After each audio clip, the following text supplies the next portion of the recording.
Hey guys, Jay-Sensei here again. This one would if Yuji was the sword god. This would basically just be amping Yuji's skill with the sword beyond anyone that we see in the JJK universe.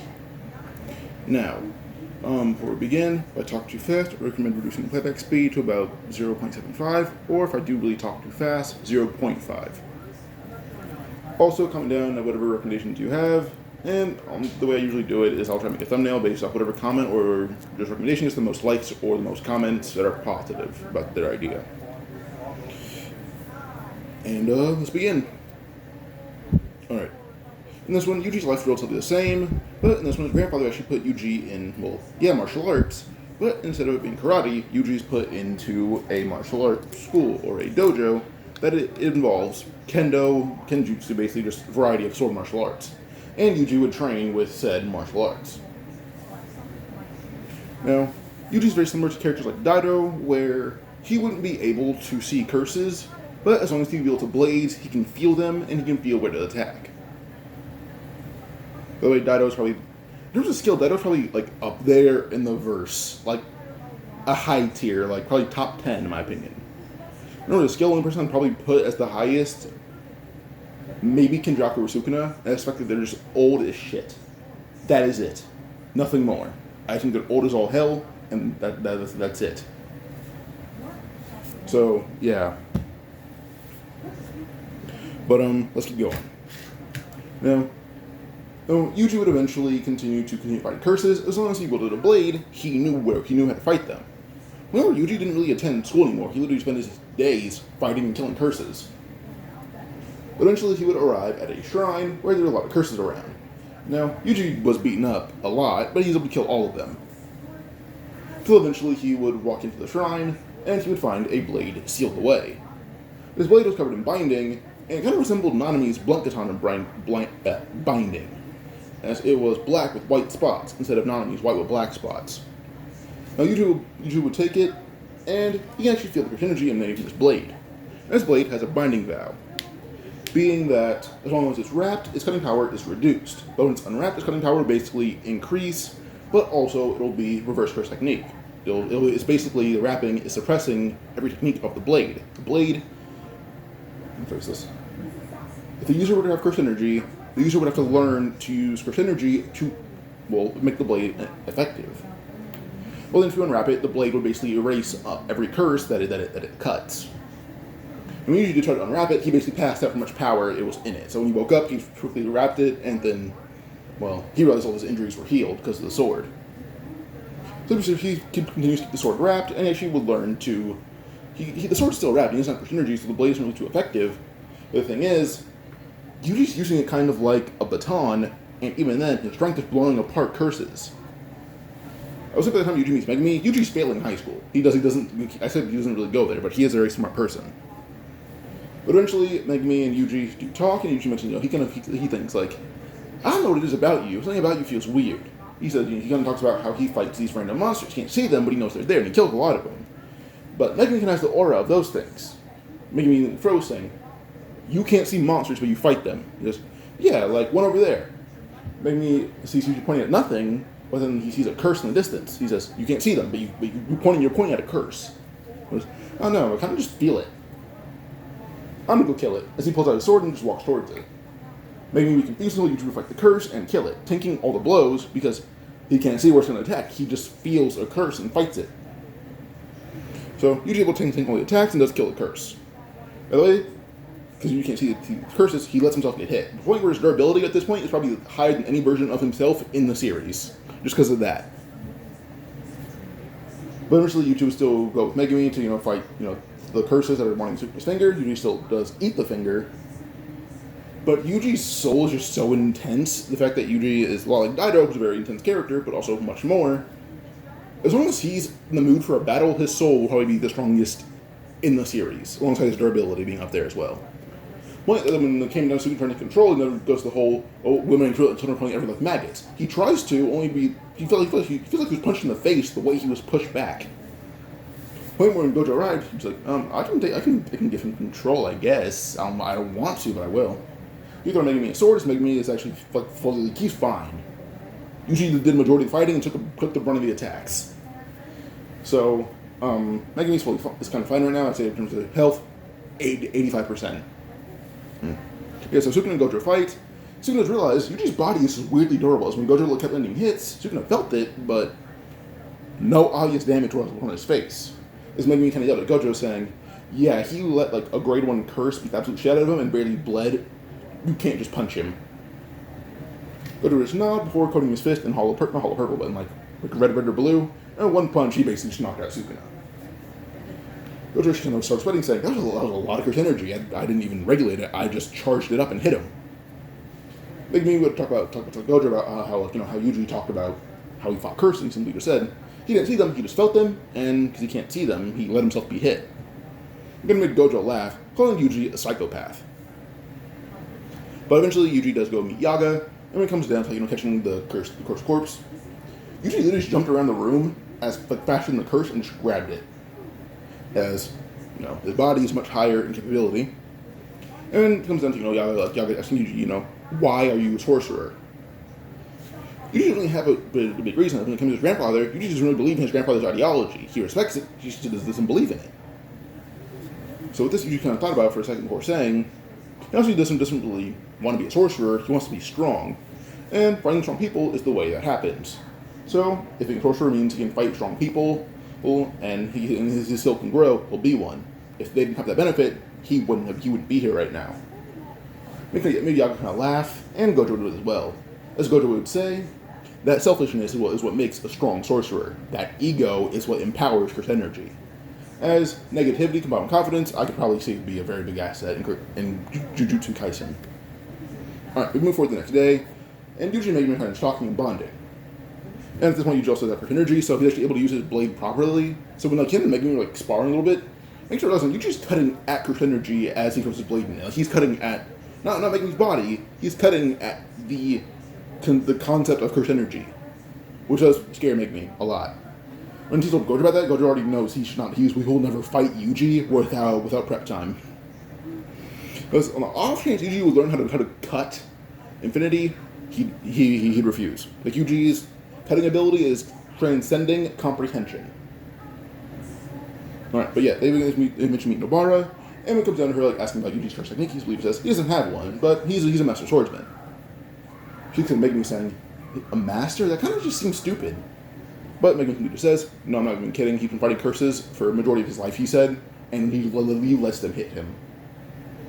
Nobara just punched Yuji in his back, and she felt like she was punching a brick wall, when she pulled her fist back, yelling that it hurt. And you know how we had the whole thing with Haruta and Nami from a brick wall. Nobara felt like she just punched a hunk of steel as hard as she possibly could. Like she pulled her fist back and was almost bleeding. So yeah, we keep moving, we go into the whole building, and this one is Yuji, Megumi, and Nobara, because all three of them are in decent health. But then we keep moving, and it comes down to us, finding that one curse that had the kid captive. Megumi would use Divine Dogs to, start with the curse, Nobara would take the kid, and slam it into the wall. While from behind the wall, Yuji literally just puts his arms through the concrete, hold the curse in a bear hug before literally just crushing the curse. He didn't even use this sword, he literally just bear hugged the curse to death against concrete. So he just pushes on the rest of the concrete wall, walks out, and, they pass. Now 2 weeks later, Yuji's continuing to train, but Gojo gonna realize, he's not scared of Yuji, but he sees Toji in him, he sees a parallel to adult Toji in Yuji. As Yuji continues to train with the sword, as long as he's in a fight with the sword in his hand, his battle spirit grows, so does his skill. As he gets stronger mid-fight, training does not do that for him. The point where Gojo kind of thought of, he should meet Maki. So we're introduced to the second years earlier. Yuji and Maki train a bit, and she does realize Yuji's using a curse tool, and she explains what curse tool is. Then eventually Gojo would even reveal the curse tool a little bit to kind of test out what the abilities of it are. And he would tell Yuji, what the blade does. As, if you unwrap it, the blade is infused with an ability that would wipe out curses upon one slash, depending on how strong you are compared to them, but also it would heal you the longer you hold it. Which does surprise Yuji. It kind of surprises everyone. But Gojo, think about this before saying, in fact, that's the kind of sword that Maharaga would have. Everyone, except for Megumi, says, or for Megumi and Yaga, kind of says, what the fuck is a Maharaga? Gojo breaks into some shadows, and explains how Maharaga has a blade that basically wipes out, curses. And he says, oh, so, my blade kills curses upon one slash. But Nod said, as long as you're comfortable and strength to them, yeah. But, now we keep going through the story. At this point, Gojo would also introduce Yuji to Kusukabe. And Kusukabe actually continued to teach Yuji, Yuji and him are kind of just, Yuji's kind of relaxed, but Kusukabe kind of realized, as they keep going, if they keep fighting without stopping for a break, Yuji will get more and more intense, which does kind of weird him out.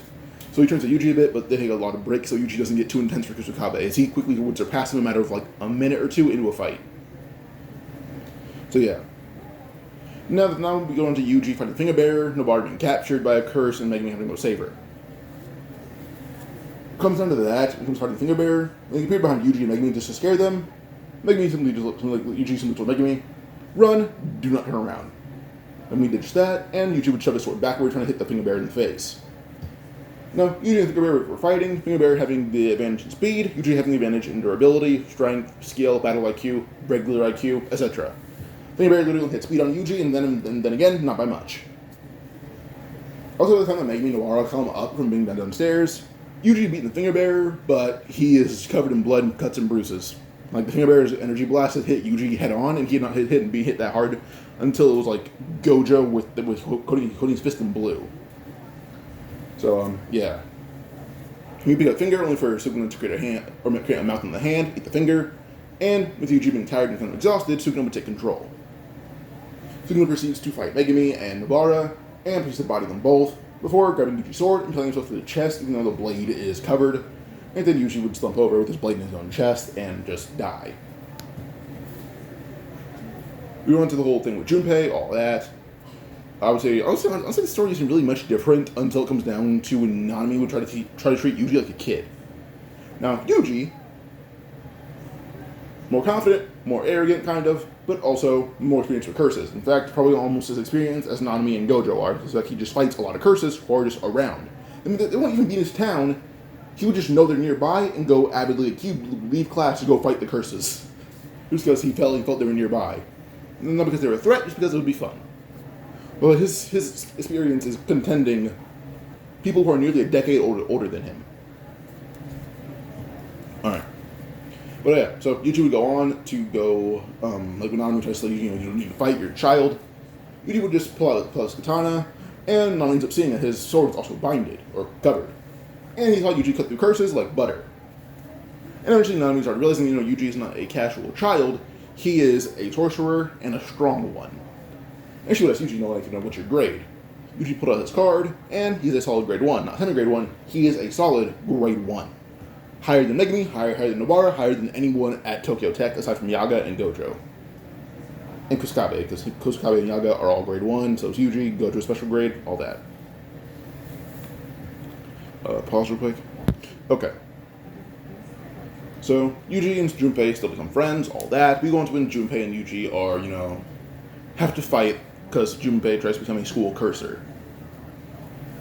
Now, Yuji and Junpei are on a stairwell, and Junpei tries to use Moondregs to impale Yuji and paralyze him. But Yuji, this one, does not play that shit. He is not as nice as Chronicle Yuji as he enjoys the thrill of battle. But when he's attacked, he will fight back due to his full capability to what he thinks he would need to beat an enemy. But Junpei, the one Moondregs shot tentacles out at Yuji, he literally grabbed the tentacles and ripped them off Moondregs and beat Moondregs to death with said tentacles. So yeah, he killed Junpei's curse technique right then and there. Junpei froze until Yuji just told him, back the fuck up. And I was saying, you can try to fight me all you want. I'll kill you. As Yuji, Junpei's his friend, he has a strong loyalty to a job that will help him accomplish his goals of being stronger. So and Junpei are friends, but Yuji just value his job a lot, and Junpei seemed to be a bad person at the moment, so Yuji would not really treat him as a friend at the moment. But eventually Mahito arrived, tried to touch Junpei. Well, Yuji already felt that Junpei was a bit uneasy as he can detect a lot of things. So immediately he would grab Mahito by the face and shove him backwards, telling him this isn't we're in the middle of something. But Junpei would tell Yuji, he's the one who gave me this ability. Yuji would smirk and say, alright, he can grant curse techniques. And Mahito says, he didn't grant him one, he just awakened his abilities. But he tried to grab Junpei again, but then Mahito would have his hand near Junpei's face, Mahito realized he was outside now, and his face was missing his jaw. He didn't realize that he was punched the moment that he tried to grab Junpei, and he didn't even realize how hard he was punched. He had blacked out until he hit the ground. He looked up at Yuji and his jaw regrew. Yuji would chip in front of him and go in for another punch. Yuji started going blow for blow, and even when he tried to touch Yuji's soul was just so intense that Mahito was overwhelmed trying to go near it. When he wasn't stopped by Sukuna, he was just stopped by Yuji's utter willpower. So eventually, Yuji began realizing what Mahito was trying to do, and he actually began cutting at Mahito's energy once more, because he was just that involved in battle now. And since when Yuji didn't have soulless soul attacks, he would have curse energy attacks, as he is chipping away at your curse energy reserves, which they can come back, but in battle, if you just run out, you might die of exhaustion. So, as Yuji continues to chip away at Mahito's a curse, so if you're into curse energy, that just means he ceases to exist. So eventually Mahito does try to run away, Nanami stops it, but then when he tried to, trigger a domain, from the side, he is punched in the face by Junpei. Didn't really do much, but Junpei had sent Mahito sliding across the ground. He looked at Junpei like you dare hit me, but Yuji was pumped like his mouth shut, near Mahito with the face and slammed him on the ground as hard as possibly can, creating a massive crater where they all stood. Nanami realized that Yuji's physical strength is not human. Junpei saw that too. Nanami and Junpei kind of both confirmed Yuji is not a normal person. His strength is far above what a normal human should have. Because the crater is spanning from multiple buildings, connecting them multiple. The ground is shook. So Yuji's strength is around city block level, just the fact that he was able to slam someone that hard, and that's just Yuji with a rage amp, kind of. So Yuji never really drew his sword. He literally tried to put hands on Mahito because he can. He also did use his sword a little bit, but honestly, he kind of didn't see the value in killing Mahito. He wanted to hurt him.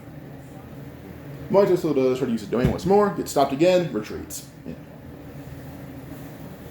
And then with Junpei, Nanami does introduce him to Yaga, all that. Junpei's suddenly kind of just too old to be a Tokyo Tech student, so he's put with Nanami, who will be his teacher from now on. Now, Yuji, who's obsessed with getting stronger, actually asked about a domain expansion, which leads to Kusakabe teaching Yuji about, other kinds of barriers. As we came to sword techniques, Yuji pretty easily got down a simple domain. He actually doesn't see the need to use it. Well, also, he wouldn't use it that well. He learned it 2 weeks ago.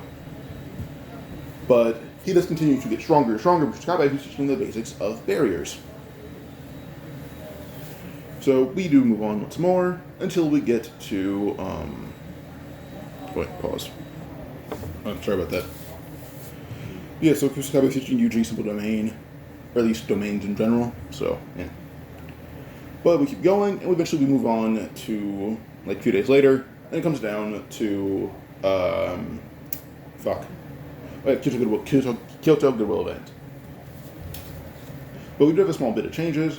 In one, Megumi is actually a bit more, I would say, skilled. As Gojo kind of scared of Yuji, kind of. But also the fact that he believes they can be, they're the next generation, and he believes in, making them all stronger. He's pouring all that he knows that can apply to Megumi into Megumi. Falling Less Emotion, Megumi's learning that. When it comes to basic martial arts, Megumi's learning that. When it came down to, Todo fighting someone, it wasn't Yuji. It wasn't Megumi. Megumi was off training with Gojo. It came to Nobara, she's with Maki. So when they both arrived, they kind of started to see everyone training, alright, we kind of don't have anything to do here. We should kind of just fuck off. And they kind of just agreed. So yeah, they kind of have a first interaction in the Goodwill event. So we first end up seeing Todo interacting with Yuji, and he asks Yuji, what's your type? And Yuji just says, tall one with a big ass. That's being kind of realistic. If I were to dream my maximum capability, I'd want a swordsman. And he's going to basically, talk about what Zoro's dream woman would be like. He's talking about women from One Piece, basically. So Todo says he admires both kinds of women, and him and Yuji are brothers now. Yuji kind of just smirks and, says, he's never had a sibling before. So with this does begin their fight. And as they fight, Todo and Yuji are going blow for blow. But Todo realized Yuji didn't really seemingly struggling at all. Todo literally had to hit on Yuji's face. Yuji doesn't lose any ground. If anything, Todo losing ground because Yuji's not really taking any damage from him. Remember, Todo's even using, he hit 2 black flashes on Yuji's face. Yuji has a few small bruises, but nothing more. Although by the time they're done, he didn't even use the sword. He literally just beat the absolute shit out of Toto. He literally just hit him over and over again. And here, Yuji should develop his own kind of martial art, where it's basically him turning his hands into blades. So, yeah, as you know, in the background, sports. Yeah. Yeah, people like watching sports in my house. But, we keep going, and we move on to the next fight, being Noritoshi versus, Megumi. This fight's going pretty normal, until eventually Noritoshi would try to use something like Convergence and slam on Megumi, making this one she would use one with emotion for the first time, tanking the attack. In the midst of Noritoshi being surprised, Megumi would immediately charge him, in the midst of him being stunned by such an advanced technique. It didn't last long, but it worked enough to stun him, just being like, he's strong. But then Megumi should use Tonfa and just body the man.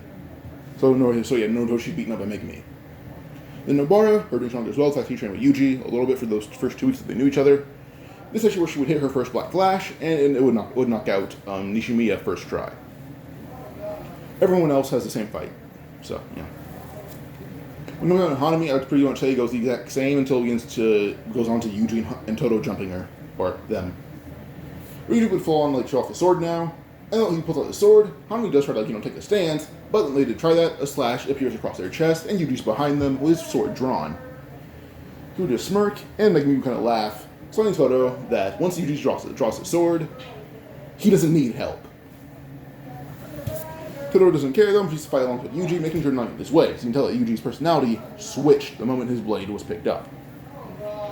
Then eventually, you just realize, that Hanami is not a normal curse, but Hanami also just realized Yuji's not a normal sorcerer. And if she would not laugh, but kind of just mumble or say out loud, Yuji is the pinnacle of grade 1. This openly say, Yuji is nowhere near special grade, but in terms of grade 1, there should be no one who's stronger than him. But she does make everyone realize, acknowledge how strong Yuji actually is. When Gojo, he's just watching Yuji fight Hanami. And realizing, he's pushing Hanami back, but Hanami has an advantage, that being the domain. And it's actually where Hanami's domain would tranquilize Yuji's battle spirit, where he's he's in the mood to fight, but he's kind of brought back down to, he's grounded. So when it comes into, fighting, he's not really as aggressive anymore. Toto has to take over and fight for Yuji because he's not as aggressive anymore. So here's where we find Yuji's kryptonite, that being Hanami's domain. So eventually, Hanami does escape, and Yuji's a bit annoyed that, he was taken down that easily. But we fast forward once more to the next day when it comes to baseball. Yuji, a ball thrown at him, he smacked it so hard it exploded. So they kind of canceled, or not canceled, they didn't let Yuji play anymore. So, yeah. We keep going. More. And we get to Yuji versus Esokechizu. Well, no, Yuji Noir versus Esokechizu. Then onto these 2 special grades. Yuji's he's a bit sour about, him not being able to get back on Hanami. We move to Nobara, let him handle this. She can go help Megumi. She knows how strong Yuji is, and she agrees.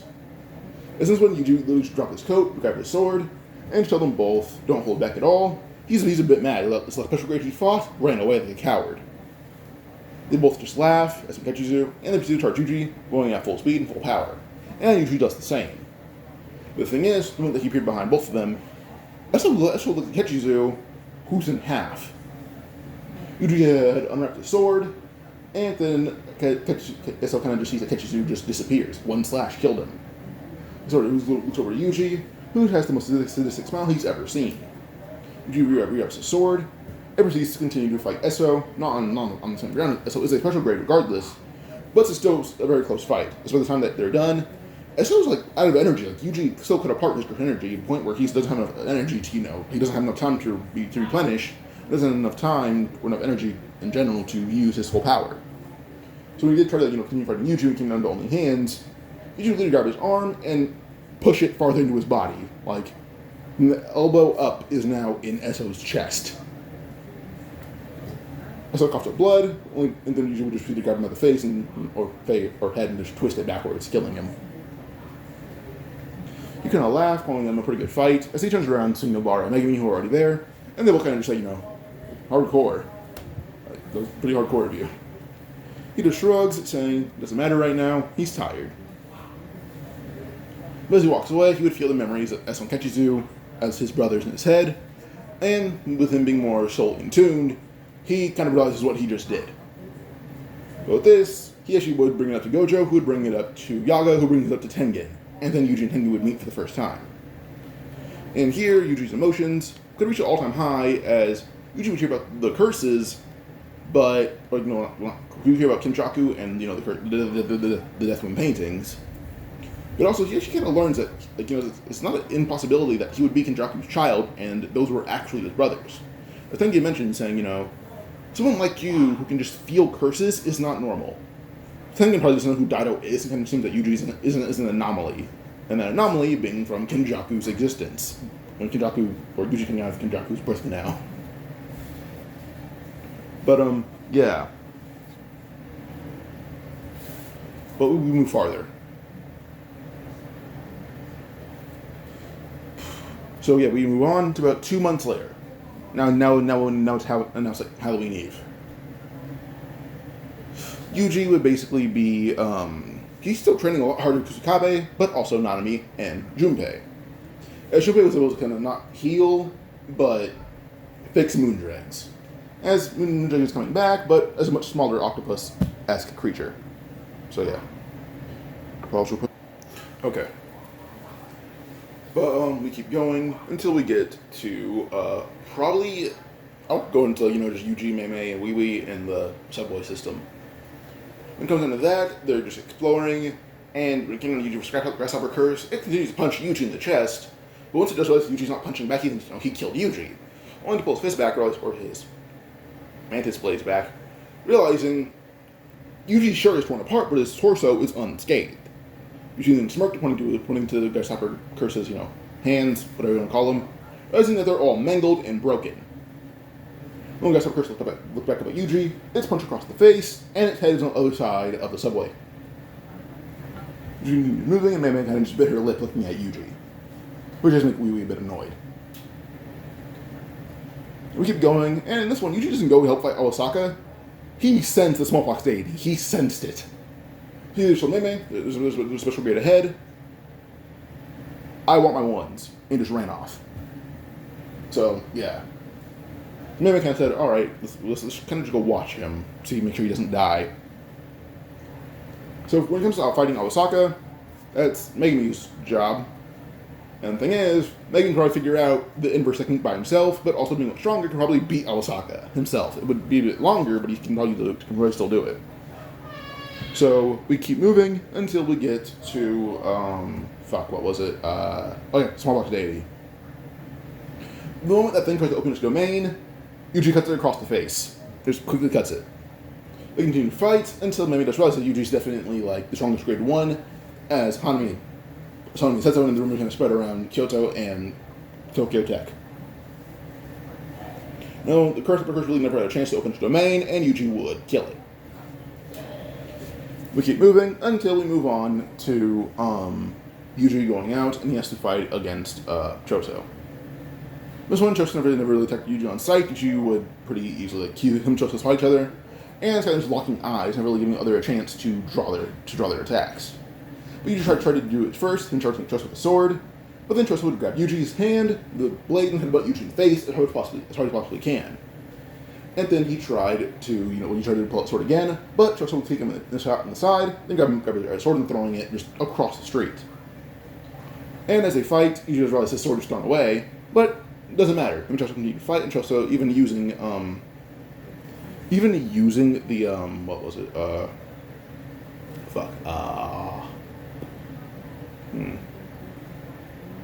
What was it?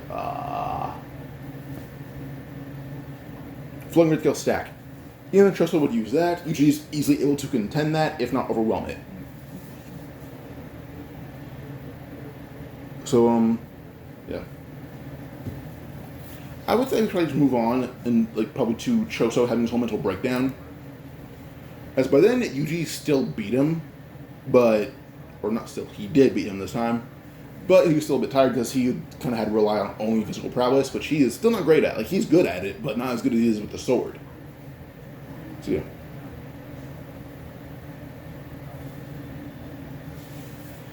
But we continue going until we get to probably Yuji being force-fed Sukuna's fingers. But for that, you have to go on to the whole Dagon thing. And this one, Megumi is with them, is with the group, but also Junpei. and the slightly stronger Nanami. In this one, as the two fight, it moves on to, I would probably say, not the two, as the group fights. I'm dumb. It goes into Dagon, like trying to go all out using Shigami to attack everyone. Megumi knew what he had to do. He tried to take on the role that Yuji usually has in his team. He has to be the tank. As in this one, when Nabito's about to lose his arm, Megumi jumps in and yells, falling while in motion, tanking the attack for, Nabito. And Megumi does take a significant amount of damage, but the Shigami had bounced off Megumi, and Nabito killed it. Nabito and Megumi smirk. Nabito smirks and believes Megumi. He knows what he's trying to do, and honestly, they're the only two with a decent level of durability with that technique. And he just yells to everyone, "If you're going to be attacked, come near us." So Yuji and Nabito have to act as tanks, despite Megumi being a much weaker tank. And then Tochi bursts in, and Nabito's already Dagon's kind of just dying already, because all the attacks were intercepted by two people who had really high durability, or Junpei, now using Moondress to slap away a lot of the Shikigami. By the time that Toji busted in, he kind of just one-tapped Dagon, and then ran away with Megumi. But Megumi, being injured, Toji just brings Megumi to Shoko and tells her, heal him. She does so, and then he runs off again. I already mentioned one thing, that being Nobara versus Haruta. They're about equals in this one, so Nobara and Haruta can have this stalemate, and then Haruta's hanged sword helps Haruta escape from Nobara once more. So, yeah. But we move on once more into Yuji being force-fed Sukuna's fingers by Jogo, who would burn a lot of people. But honestly, when I see Junpei helping Nanami leave because Nanami's injured, and probably to go after Megumi. So this one, Nanami isn't burned, they're literally just Maki Nabito. That's it. So, yeah. But, so Yuji gets force-fed Sukuna's fingers, 15 fingers Sukuna awakens, and he would fight Jogo. But this one is not, if you hit me, if you can do damage to me, I'll do your bidding. This one doesn't really avoid attack, he literally just tanks them. As it comes down to, Jogo trying to use momentum and would use a flaming fist to punch Sukuna in the chest. Sukuna just smirked everything that, it burned the clothes, did no damage. And he did just slam Jogo through a multitude of buildings. Now going to the maximum meteorite, and Sukuna's basically down, the majority of clothes aside from pants, and that's about it. He only has pants on at this point. But we see Kusakabe, and Sukuna basically anyone who moves gets killed. But Kusakabe would smirk before appearing in front of Sukuna. We didn't think too stupid, only to realize his neck was cut. And he would smirk, he'd look at Sukuna before saying, I usually don't fight strong people, but I know for a fact, Yuji won't let me die. As Sukuna tried to move, only to have his hand stop in place. Before Sukuna gets in a reverse card, his hand being impaled through his chest. He coughs up blood, and he knows he has time limit, so he tries to grow his energy back, not grow his energy back, heal his heart. Just realize, that Yuji's kind of breaking the binding vow with how intense his soul is. So by the time that the meteorite is arriving, Sukuna's able to still counter it, but he's bleeding out because he can't find time to heal properly until he kills Jogo. But by then, by the time Jogo is killed, Yuji forced control back, breaking the binding vow, which did annoy Sukuna greatly. Now this one, you guys are wondering about Maharaga. No Maharaga fight. Toji offs himself, full power Megumi, finds Haruta. And this Megumi's a lot more confident in his abilities, a lot more. So when it comes to Haruta, Megumi just assaults them with Nobara, or Nanami, or Junpei, as all three are looking for Megumi. So, yeah. So no Maharaga, Yuji would arrive, basically being out of clothes, and Nanami would say, if I had my blazer, I'd give it to you. But, yeah. Now, eventually they do all separate, and Yuji would go down to go fight Mahito as he can sense him nearby, but Junpei joins him, and then so does Nanami, then so does Nobara, then so does Megumi. But basically everyone's jumping Mahito Day. And the thing is, Yuji's now actually incorporating soul-based attacks, as his soul had broken a binding vow, the fact that Sukuna wasn't really... Binding vow was too weak. It wasn't a proper vow, he tried to place a vow on a dead person, and it didn't work. Or it did, but for a corpse, not for a person whose soul is so intense to the point where it negates curse techniques. So, when it comes down to fighting Mahito, Yuji's soul being so intense, one slash could probably kill Mahito, but he wants to enjoy the fight because that's who Yuji is. By the time Toto arrives, it's just more and more assaults. But Yuji still needs trauma, so who dies here? Junpei. So, Junpei dies, Yuji gets trauma. Everyone kind of does, aside from Toto, who doesn't know the kid. So, yeah. He felt that for Yuji, that's about it. When Kenjaku arrives, bodies the entire group, takes Mahito's body, or what's about to become a corpse, and then would use his, he starts the Culling games.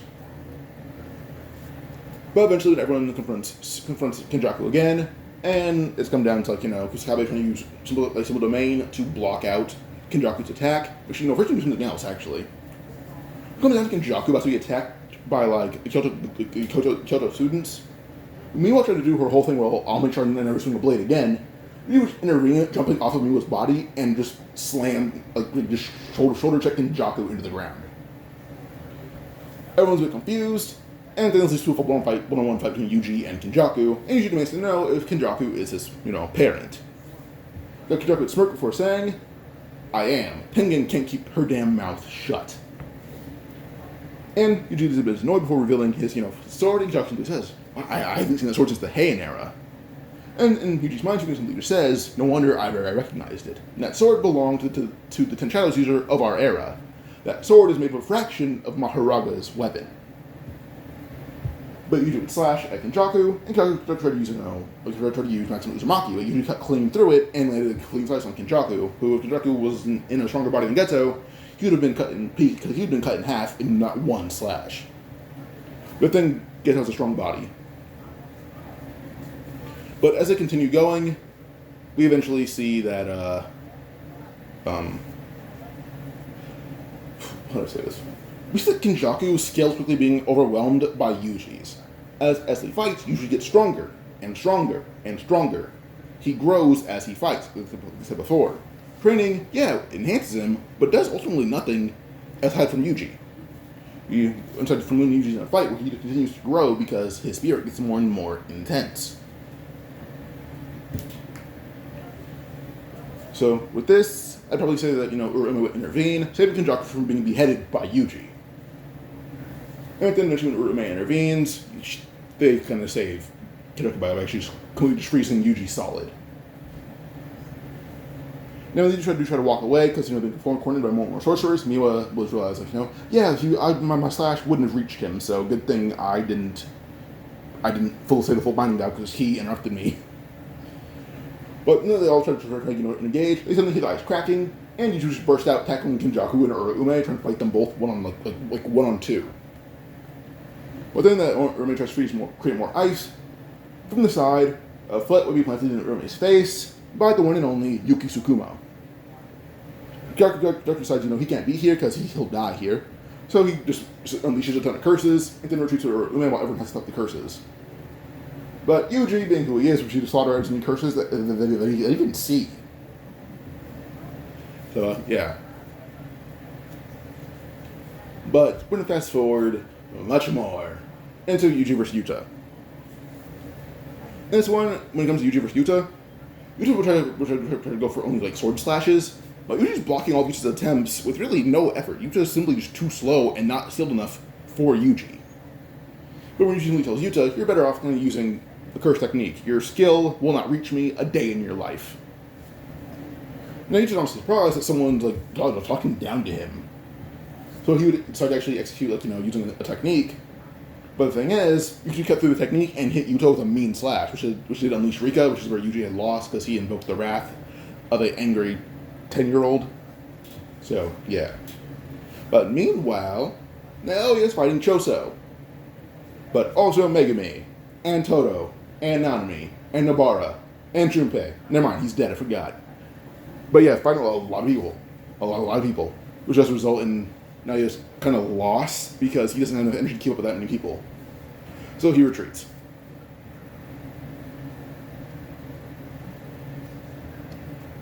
But we keep moving until we get to the whole Hikari thing with Yuji. Comes to the whole Hikari thing, Yuji would fight Hikari, who's just trying to use Jackpot now, because Yuji's base form's honestly obliterating Hikari with no difficulty. So when Hikari tried to use his jackpot, Yuji would just smirk before pulling out his sword, not unwrapping it. But by the time that Karara, Panda, and Megumi come upstairs, probably Toto as well, Hikari is almost in pieces. He is like crawling from his own like he just simply just says, is Yuji he's cutting him or else the jackpot will run out and he will die because he cannot heal. He'll agree if Yuji will let him live. So Yuji agrees, Hikari heals, and he joins their side because fighting Yuji scared him. And Koro kind of lost fair and square.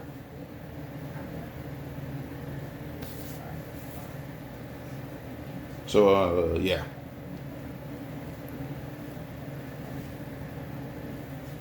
But we keep moving more until we get to Maki and Clan Massacre. But I probably don't see much differences here. Aside from Naoya being weakened, which leads to her actually being able to kill him because he is weakened, like I said before. Well, yeah, now Culling games, yay. Ones who guard Tengen are Toto, Yuki, Choso. Then, in the same area as Yuji and Megumi, we also include Nobara and Nanami. So, yeah. Now, when Yuji's falling from the sky and, he's about to be hit by fucking Hanyu, the bitch with the airplane hair, when Yuji sees her, she goes, try to hit him. Literally punch her in the fucking forehead as hard as possibly can. And all she knows is that her skull is cracked in a few dozen places, so she kind of just falls to the ground. Happa does save her, but when Yuji being falling towards him, he literally hit him with an elbow drop from like almost 200 feet in the air and just broke his spine. So yeah, Hanyu and Haba are out of commission from they encounter Yuji. Like almost as fast as he entered, he beat them both with literally just ease. Let's say he fell for 30 seconds. It took him 20 to beat them both. So the one that Mod, he's like, all right, I'll lead you. I'll lead you to Higuruma. I don't want to fight you. You scare me. So yeah. Meanwhile, Nobara is meeting with Takaba. And meanwhile, Megumi is being fooled by Reggie, Remy, into meeting Reggie. But the thing is, once Megumi does realize it's a trap, instantaneously his hand would just fly out and Remy is hit with the meanest backhand of a lifetime and just is knocked out on impact. This is where you see Megumi's full power on display. As this one, his domain isn't incomplete. It's a complete domain, it just does not last long. He doesn't have the reserves to have a long-lasting domain. But also, his body is much more powerful. The fact that he's been training with Yuji so often, same for Nobara, was the same effect that her body is much stronger to train with Yuji for so long. Most when it came down to characters like Chizuru, the guy with the claws attacking Megumi, he just pulls out Jetpack Blade and removes Chizuru's hands instantaneously before impelling him and shoving him out of a window. But the thing is, as we inspired Reggie can use his domain, it's much stronger, which does almost result in him beating Reggie. But Reggie about to get the upper hand, we end up seeing Nobara and Takaba jump in. Takaba landing a single punch on Reggie and then knocks him out right then and there because of how weakened he was. And Nobara kind of mentioned, they know where Higuruma is. And they found someone who would help them. As someone being Amai, who's just walking around now after Yuji was like, alright, tell me the general direction, I can probably find him. So Nobara and Takaba kind of asked Amai, found Megumi, and then they're going to go find Higuruma and Yuji. So eventually they do arrive mid-trial, they knock on the domain, and kind of punch at it. Higuruma let them in as witnesses since they know Yuji, or at least two of them do. And this one comes down to Yuji's crime. He feels so guilty about what Sukuna did and does take the blame for the lives Sukuna took in Shibuya. Probably didn't kill as many people, but he probably still did kill a lot. So with this, when it came down to that, when Yuji tried to say he did it, immediately Nobara and Megumi both interject. They're allowed to be witnesses, and not witnesses, but outside sources. And that's where Megumi kind of breaks down what Sukuna's finger is. Higuruma understands, and Yuji's actually exempt. Apart from the fact that he might get curse energy restriction because he lied about the whole pachinko parlor thing. But even then, it would probably lead to a fight that Yuji would dominate in without really much effort. Like one-handed Yuji could probably beat Higuruma at this point. It just wouldn't be that hard. So yeah, Higuruma would either lose or let Yuji go and join their side. But Yuji does actually kind of point out to Megumi that Higuruma's kind of impressive that he awakened a domain this easy. And when Huruma's like, wait, the domain is supposed to be easy, Megumi, someone who recently learned to have a complete domain, would say, no, because it's kind of hard. So they're going to talk about how, like, Higuruma seems to be a quick learner. And as a result, in Yuji kind of talking about how Higuruma might be a genius, like Gojo. Moving on. Nanami kind of just arrived, by the way. He didn't really do much. But we're going to move on to, characters like Daido, who meet Maki. And this one, when Daido would meet Maki, he doesn't steal her sword. Taking the fact that Yuji stole her sword, the one he saw the split soul katana. So when Maki saw Daido, she saw a weaker Yuji and beat the absolute shit out of him, and then they became allies. So Maki thinks that Daido wasn't as important, and she's a bit more skilled than usual.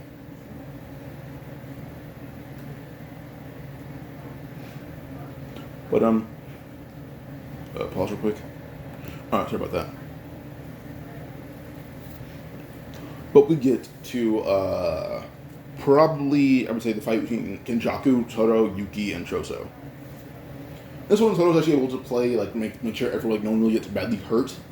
I would still say Kenjaku would probably beat them, but he's like, by the time that everyone's defeated, like, Choso and Toro had left and Yuki had killed herself, Tengen's captured, Kenjaku's just on the ground laying there. He cannot move. He is simply almost out of energy.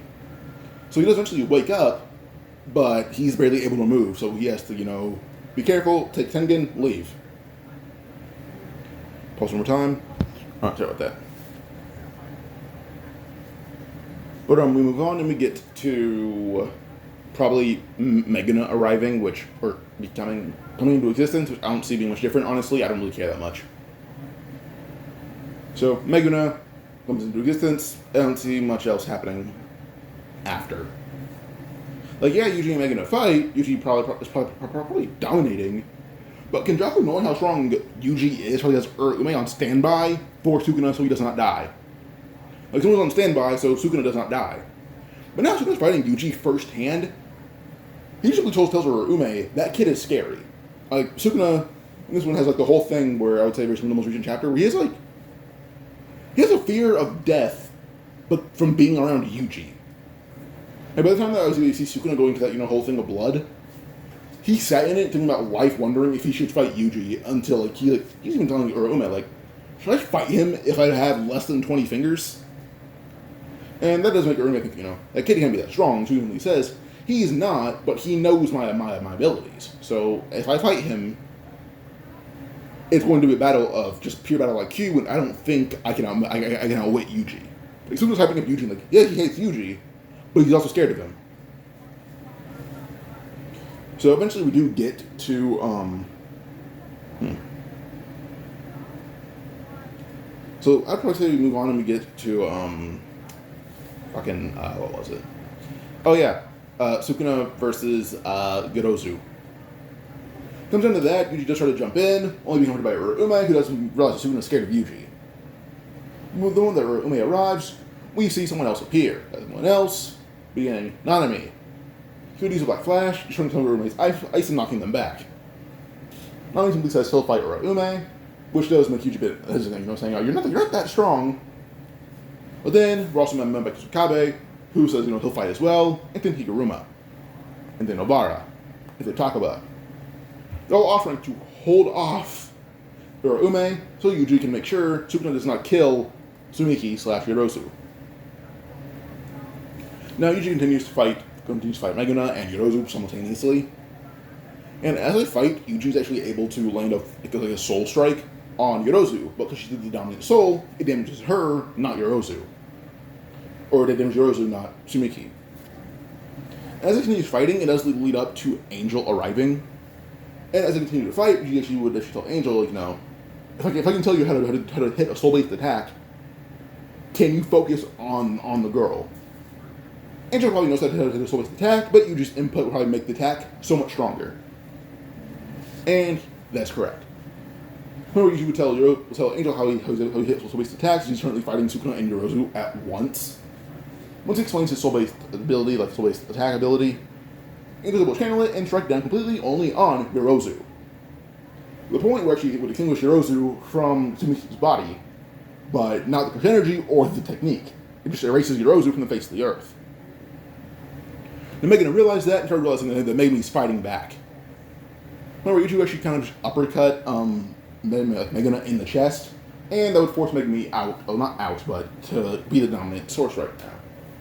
They both continued to fight until Kenjaku would arrive, being pretty injured.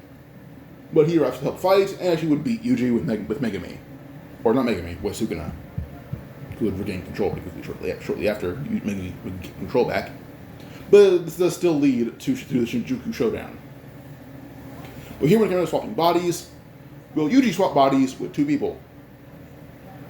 Yuta and Kusakabe. She's not Kusakabe actually. I can see it being Yuta and probably Higuruma. Because Higuruma still uses a sword, and Yuji swordplay going to any of the swordsmen would be devious.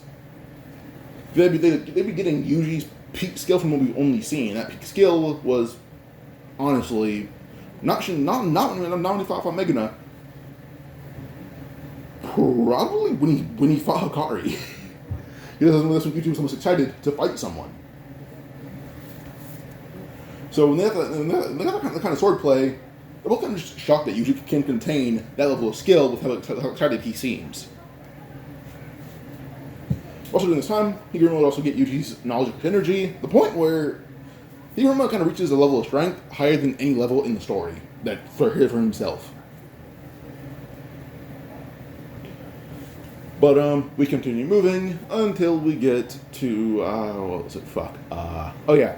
So Gojo still dies to Sukuna, but then we come down to Yuji falling from the sky with Higuruma. They would also have Kusakabe with them, as Yuji simply tells Kusakabe, you're a strong fighter. I want you here with me. And Kusakabe agrees because Yuji is his student, but also not enemy. So it's a 4v1 now. We still do have like Kashimo being bodied. As they all fight, I would say this goes very similar to like the domain and all of that. But then when we see Higuruma, like his moment where he does die canonically, Higuruma just heals immediately after because he knows RCT. He got Yuji's knowledge curse energy, and after that, he would be able to actually be able to learn RCT pretty quickly. So he pretty quickly had not beaten, but he didn't die. So as everyone keeps fighting with Sukuna, this round here does not really seem to end. Like, it goes on until Maki and Yuta intervene. But also, a certain Takaba. Guys, maybe wondering, why is Takaba here? He should die with Kenjaku. Yuta is much stronger. Much stronger here. Just because Yuji's skill alone amped his body by a lot. So, when he would fight Kenjaku, or just arrive in general, fighting Kenjaku is a slaughter. Kenjaku's skill cannot keep up. So, as they fight, it kind of just goes on to, kind of just Takaba stalling and taking the damage for Yuta, while Yuta himself would land the fatal blows. The point when he does behead Kenjaku, he kind of just summoned Rika, who just ate all the curses the moment they began trying to flood out, because he was just ready for that. So, a lot of people can just arrive and continue to help jumping Sukuna. But eventually Yuji does mention, saying, he has someone else who probably help out the most when it comes to the damage. Yuji tells everyone, stall Sukuna, he'll be right back. Yuji would just vanish with his pure speed, and then I flash over to Hikari and Urume. Hikari is currently in the middle of right-hooking Urume through a building. Urume would recover from freeze Hikari.